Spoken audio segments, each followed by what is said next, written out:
Is Mercedes really going to build an electric G-Class? Well, it looks like the answer could be a big, fat, heavy off-roading yes. In this video, I'm going to tell you everything you need to know about this new car and show you exclusive pictures of what it could look like. Anyway, I'm Matt Watson and you are watching CARWOW. Buying a new car? Then head to CARWOW and my team will help you find your next car at a fair price. CARWOW, your one-stop car buying comparison site. The Mercedes G-Class is one of the most famous off-roaders in the world ever. It's right up there with cars like the Land Rover Defender, the Toyota Land Cruiser and the Jeep Wrangler. And every G-Class, or G-Wagon as it used to be called, has stuck to the same basic formula. They've all had four-wheel drive, a beefy engine, a square body and a separate ladder chassis. Simple. But Mercedes did make a few changes when it released the very latest model in 2018. This had independent front suspension for the first time ever. Every other G-Class before it had a solid front axle like a Jeep Wrangler. This old-fashioned design is great for off-roading because it lets the whole axle tilt more to give you more grip on bumpy terrain. Basically, a bump pushes up one wheel and it pushes the other one down into the ground for added traction. Now this is called axle articulation. But the new G-Class's independent setup makes it much better to drive on the road because then the front wheels can move up and down individually so you don't get a whole shaky effect like you do with a rigid axle. Anyway, most G-Wagon drivers nowadays actually drive on the road rather than off-road, don't they? They're all for show, let's be bloody honest about it. There's another benefit to that independent suspension setup on the new G-Class. You see, it allowed Mercedes to fit normal rack and pinion steering instead of the old car's recirculating ball system. Now this has made a huge difference to how the car drives. It doesn't feel like a truck anymore, it feels like a proper modern SUV.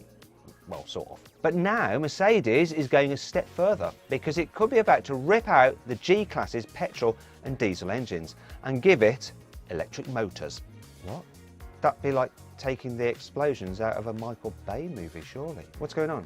And how are they going to do this? Well, Mercedes has reportedly registered the EQG name. An EQ are the letters Mercedes uses when it's talking about its electric cars, like the EQA, the EQB and the EQC. I mean, these cars are electric versions of the GLA, the GLB and the GLC. So the new EQG trademark means Mercedes could be planning to make an electric G-Class. In fact, they definitely are. But the big question is, will this new car be an electric version of the regular G-Class, or will it be a completely new model using the same new platform as the EQS Saloon? Well, Mercedes has confirmed it's working on an SUV version of the EQS, which could look something like this. So it's definitely possible that this new EV platform can be scaled up to make something the size of a G-Class. But I don't think Mercedes will go down this route actually, mainly because the latest G-Class is still pretty new. Most cars don't tend to last more than 10 years before they get replaced, but not so with the G-Class. The current G-Class is only 3 years old, so it should still have about 17 years left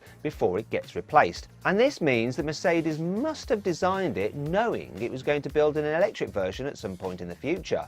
So I think there's a very strong chance the new EQG will be based on the same ladder chassis as the normal G-Class.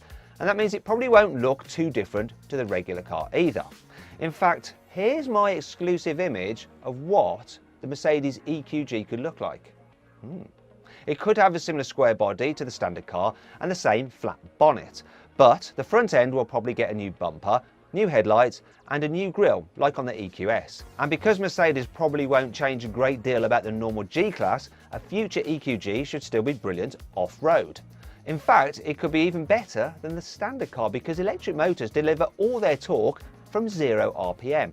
And that's like having the world's best low-range mode in an off-roader. Do you know what? I tested a Mercedes G-Class against a Jeep Wrangler and a Land Rover Defender in an off-road battle to see which was best, and you might be surprised by the result. There should be a link popping out just up there, somewhere like that.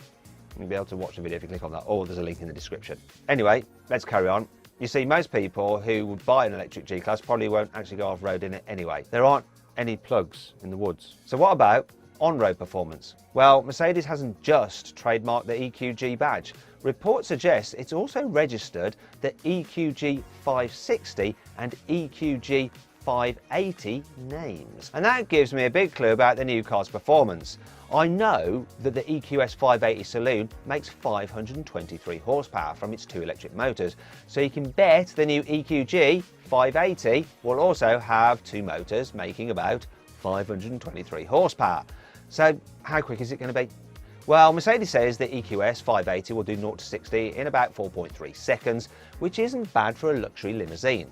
But I've timed that car from 0 to 60 and it did it in less than 4 seconds. Now, if you haven't seen that video, there should be another link just popping out there, up there, top right hand corner of the screen. You click on that, you can go watch it. And my in-depth review of the EQS. We'll go for a ride in it. Anyway, an electric EQG probably won't be quite that quick. After all, the normal G-Class is a huge, heavy car, and it'll get probably even heavier if Mercedes fills it with batteries. And it won't be quite as quick as today's AMG G63 either. That car has 585 horsepower and does 0 to 60 in 4.5 seconds. But there is a strong chance that the new EQG could do 0 to 60 in just under 5 seconds. That would be really impressive for a huge SUV, especially one that isn't even an AMG. But what about the new car's range? That's probably more important for most people than raw performance when it comes to an electric car. Well, Mercedes hasn't confirmed anything, but it makes sense for the EQG to use similar batteries to the EQS. After all, if it's going to use that car's motors, why not pinch its batteries as well? At the moment, you can only get the EQS with a huge 108 kilowatt hour battery. This gives it up to 478 miles of range. But even if Mercedes manages to cram this massive battery into the EQG, don't expect it to have the same range. After all, the EQS is one of the most aerodynamic production cars ever, and the G-Class just isn't, is it? But it might be able to match the 340 miles of range you get out of a Tesla Model X Plaid. Mercedes has said it'll also build a version of the EQS with a smaller 90 kilowatt hour battery, which could also end up in the EQG, possibly in an EQG 560. This will give you about 400 miles of range in the EQS, which is about 80 less than the version with the 108 kilowatt hour battery. So a 90 kilowatt version of the EQG will probably have around 250 miles of range. Both versions could get the same charging tech as the EQS, so you should be able to charge the EQG using a 200 kilowatt public fast charger. Sure, these aren't as rapid as the 270 kilowatt chargers you can use to charge an Audi e-tron GT or Porsche Taycan, but they can still add about 186 miles of range to your car in 15 minutes. But how much is all this going to cost, eh? Well, the cheapest Mercedes EQS will go on sale later this year and will cost about the same as an entry-level S-Class, so about £80,000. And it would make sense that an electric EQG would also cost about the same as a regular G-Class. That means you'll need to cough up about £100,000 to get your hands on one.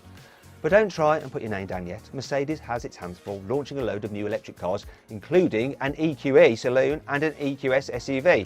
So it'll probably be a few years before the EQG is ready. And that's if Mercedes does actually decide to build one. But what do you think? Do you love the idea of a proper off-roader like the EQG? Or should Mercedes just stick to giving it petrol and diesel engines? Let me know in the comments below. Hey, if you enjoyed the video, please give it a like. Also, let me know of any other videos you'd like me to do in the comments below. If you click there, you can watch some more videos, and if you click on that box there, you can actually sign up to the CARWOW newsletter, where we'll keep you up to date of all the latest news and reviews from the car world in between these video uploads. So just click on that, sign up, it's completely free, and of course you can cancel anytime you want to. Thanks for watching, see you next time.